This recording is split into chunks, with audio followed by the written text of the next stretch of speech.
We're here recording this special edition of the EdInfluence podcast at the Association of School and College Leaders annual conference in Birmingham, where over the 2 days of the conference we're chatting people we bump into to get their thoughts and insights into all things leadership. I am Pepe, head teacher of Wales High School in South Yorkshire, and I'm also immediate past president of ASCL. What brings you 80% of your joy as a leader? Oh, definitely working with young people. The best part of my job is spending time with students, seeing how they can grow up, the stories they can tell, the days in which you can learn so much from them, and how you can influence their lives and help shape them for the better. Best advice given to you as a leader? Enjoy every single day and make the most of what is the greatest job in the world. Being a head teacher is just a fantastic career and certainly something that I've enjoyed for over 10 years now. What advice would you give to a learning leader?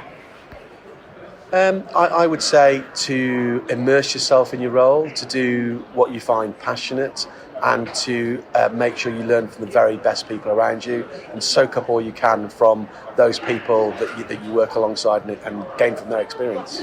So we heard from Baroness Sue Campbell earlier today, and she shared with conference that leadership is not just what you do in the here and now, it's about legacy. What do you want your legacy to be? And I'm thinking particularly in your school role, but as immediate past president. So I'm incredibly lucky in my school role because we were selected last year to be part of the school's rebuilding programme. So we're building a brand new school at Wales in Rotherham, and I see that as being part of my legacy for our community, for the young people, for generations to come in that part of the world. As immediate past president, I'm really proud of everything that we've done here at Council and at conference to make our EDI agenda so much more about being inclusive and being welcome to everybody, and you get a sense of that from the warmth of the conference this year and the fact there's so many people here. It's our biggest ever conference, but we're looking forward to making sure that grows even more so next year in Liverpool. And favourite leadership characteristic of a successful leader? Oh, well, I'm also a big fan of Arsenal Football Club, and so Arsene Wenger is someone that I look up to a great deal, and his resilience and his determination to only accept the very best for the club and for the community of Arsenal is something that I certainly hold dear and close to my heart.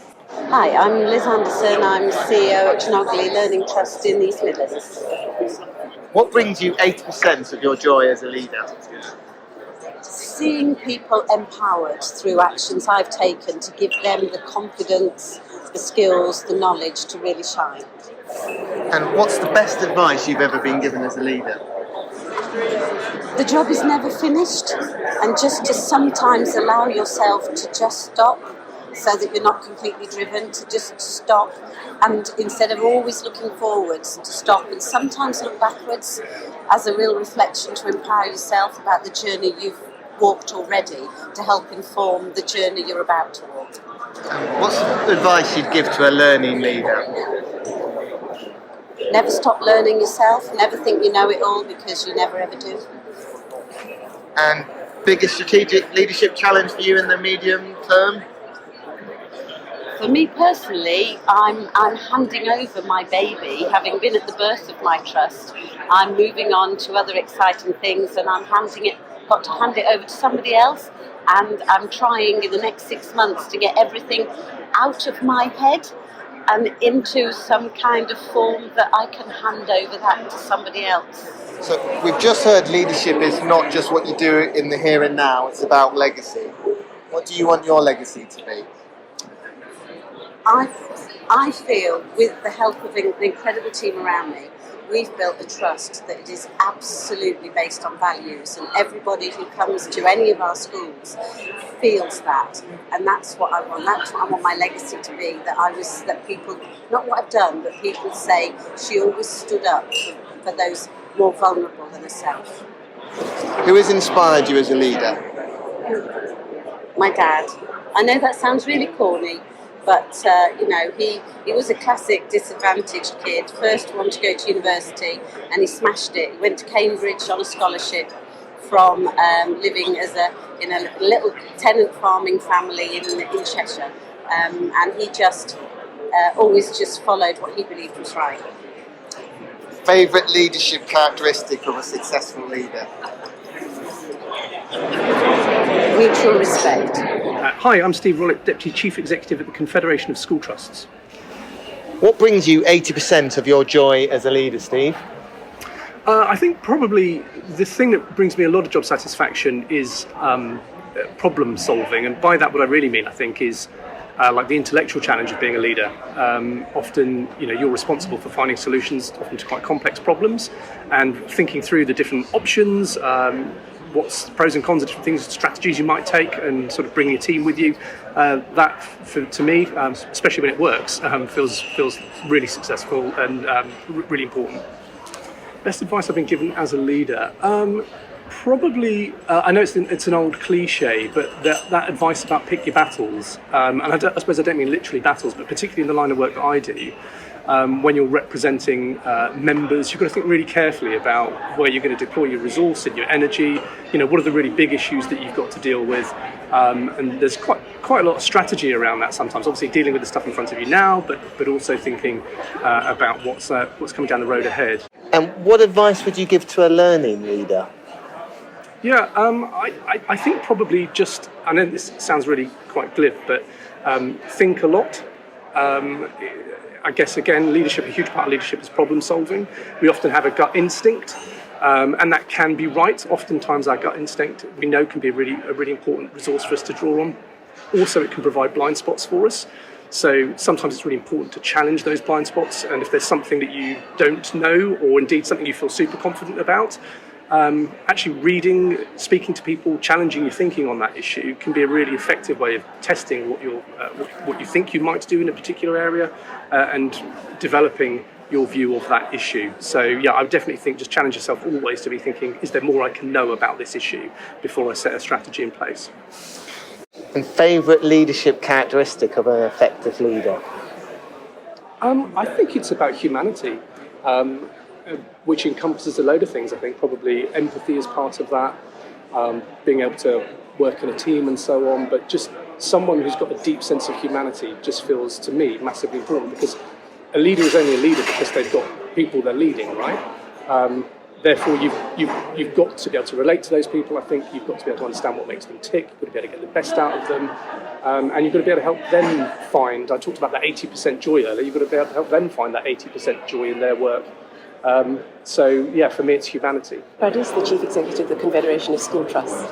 What's the best advice you've ever given as a leader? That was a piece of advice I was given recently by a very senior person in the education world, who I won't name. But we were talking about how we manage workload at this level of seniority in which we operate. And she said to me, the test that she applies to herself is put yourself where only you can be. Now, I'm still not very good at that, but I think about it a lot in terms of where can I make the most impact, and where do I need to be where only I can be. But there are other places where some others can be who would probably make a better impact than me. And advice you'd give to a learning leader?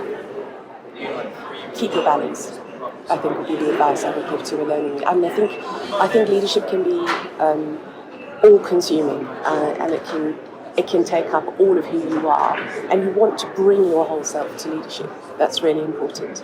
But that notion of keeping your balance, and I'm not even sure I mean work-life balance, I mean keeping a balance and perspective, making sure that you are looking after yourself while you look after others. So that idea of balance feels very important. Who has inspired you as a leader?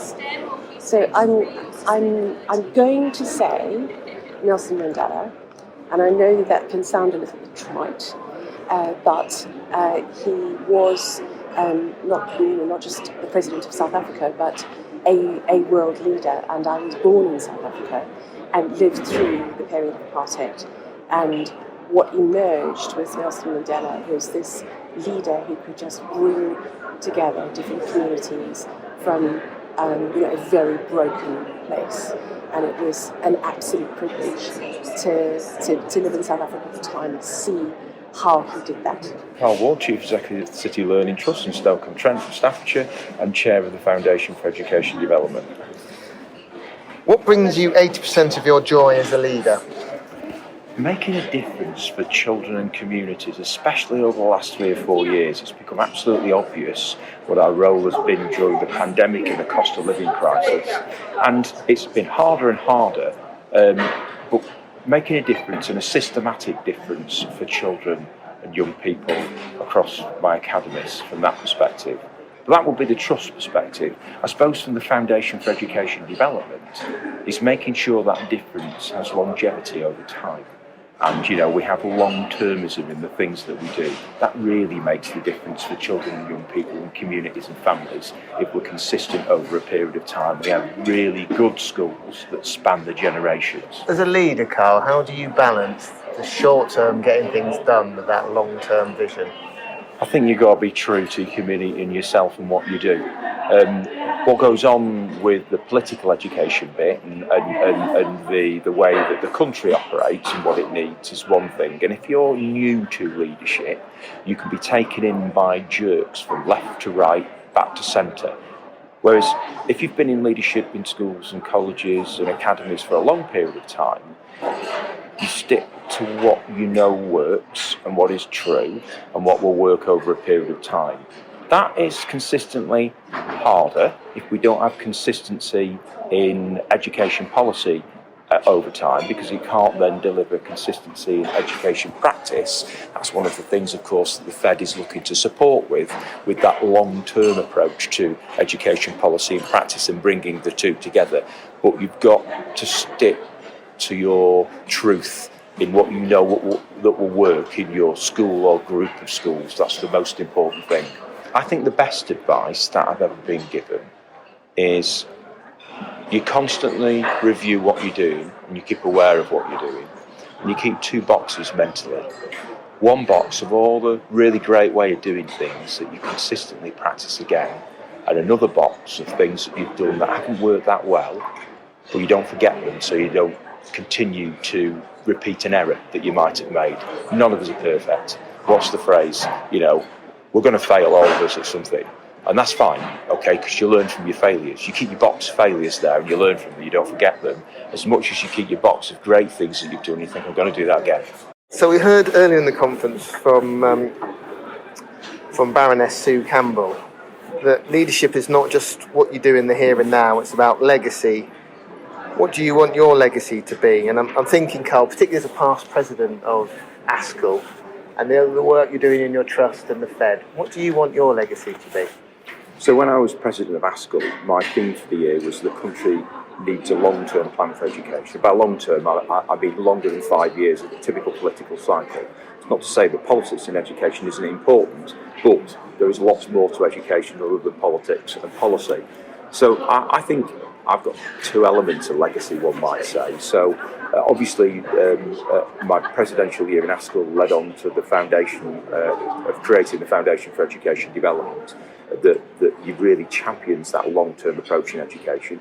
And I'd like to think that my legacy over time with that will be that governments will bring in elements of what that Fed work is going to do, because it's the only way we're going to solve our big problems in education, society and the economy, by providing a long-term approach to education, which is the driving factor behind all economies in society, educating our children and young people and educating our adults as well at the same time. And I suppose in many ways that's mirrored in the work that I do in my trust.